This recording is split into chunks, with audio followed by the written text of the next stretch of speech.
ডিমের কোরমা এই নামটার ভিতর কিন্তু বেশ একটা ভালো লাগা কাজ করে, তাই না? তো শুক্রবার আমি ডিমের কোরমা করেছিলাম, হান্ডি বিফ রান্না করেছিলাম, পোলাও রান্না করেছিলাম। তবে সেগুলো আপনাদের সঙ্গে শেয়ার করতে পারিনি কোনো এক কারণবশত। এই তো আজকে চলে আসলাম ডিমের কোরমা কিভাবে করেছিলাম সেই ভিডিওটা নিয়ে। ডিমের কোরমা আমার ঘরে যেই মশলাগুলো ছিল আমি খুব সামান্য সেই মশলাগুলো দিয়ে ডিমের কোরমাটা করেছিলাম আমার মিনি কিচেনে।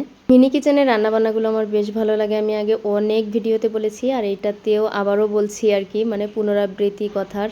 তো এই তো 3টা ডিমের কোরমা করব আজকে আমি। তো সব মশলাপাতি দিয়ে খুব সুন্দর করে কষিয়ে নিচ্ছিলাম। আর কি বলবো, ডিমটা প্রথমে ভাজতে গিয়ে এমন একটা দুর্ঘটনা ঘটে যায়, মানে চুলার উপর কড়াইটা এত বেশি গরম হয়ে গেছিল যে আগুন উঠে গেছিল চুলার উপরে। রিলসটাও আপলোড করেছিলাম। তো তারপর কি আর করা, আগুনটা বন্ধ করে কোনো রকম ডিমটাকে ভেজে তারপরে যে ডিমের কোরমাটা করে নিলাম। সেদিন সত্যি ভীষণ ভয় পেয়ে গেছিলাম।